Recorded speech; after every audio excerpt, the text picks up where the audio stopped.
The air was heavy with tension, thick with ozone and the metallic scent of blood and steel. The battlefield stretched before them, a wasteland of twisted metal, shattered vehicles, and the remnants of lives torn apart by war. He had followed her here, through deserts and ruined cities, driven by a mixture of desperation and instinct. Every step brought him closer to the truth, and to the danger he had long feared. She stood at the center of the ruins, tall, unyielding, and scarred.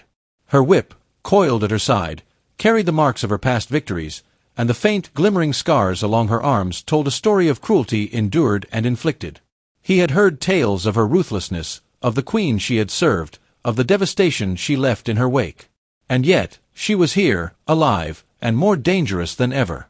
Without thinking, he reached for her collar, a gesture meant to assert control, to prevent her from leaving before he could understand the threat. She froze instantly, eyes widening with alarm, and her voice cut through the air like a blade. "Don't. If it arms, nothing lives for 1,000,000 miles." The words were heavy with meaning, a warning and a command all at once.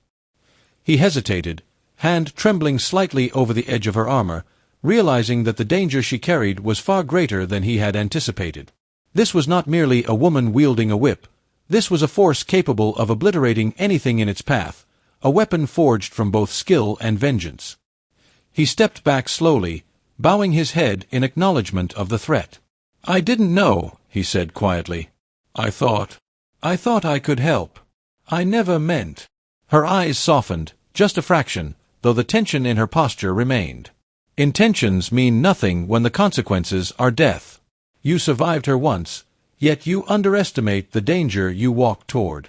He looked at her scars, tracing the paths left by cruelty and discipline, reminders of the Queen's merciless rule.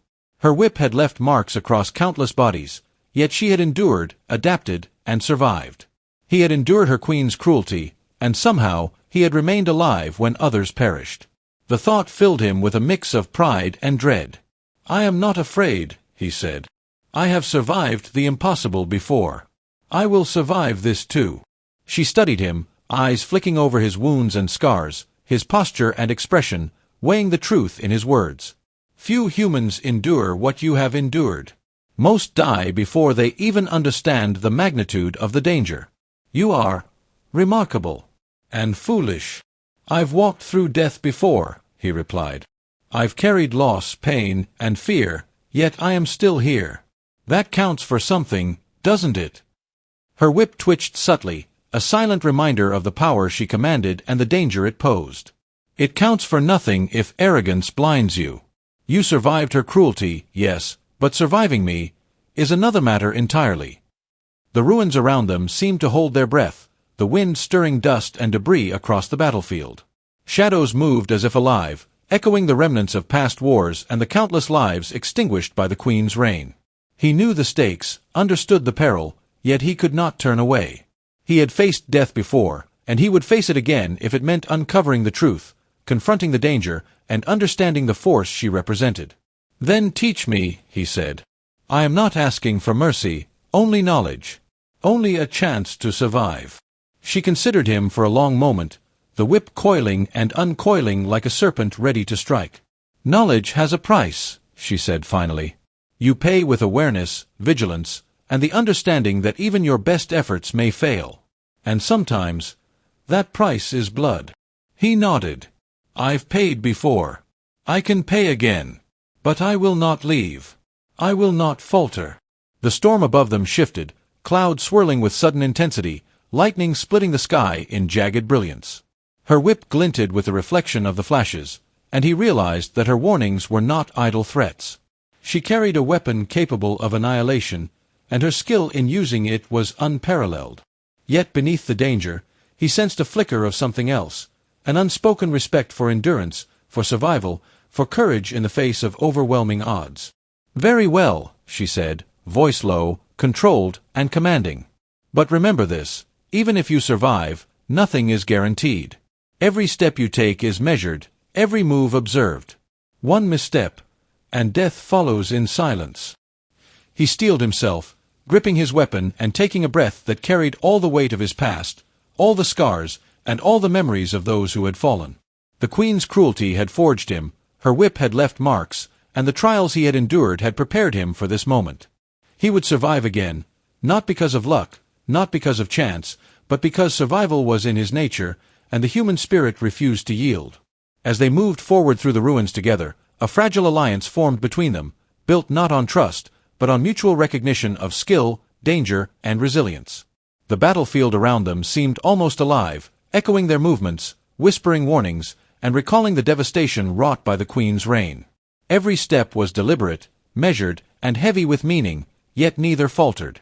The whip remained a constant reminder of her power, her scars a testament to endurance, and his own scars a silent proclamation. He had survived what others could not.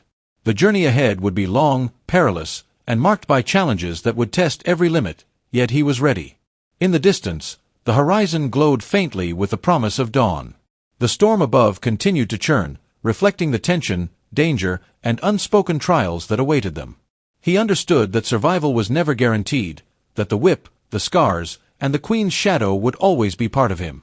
Yet for the first time in years, he felt a quiet certainty. He was unbroken, scarred, and capable. And sometimes that was enough. The sun rose slowly, illuminating the battlefield in crimson and gold.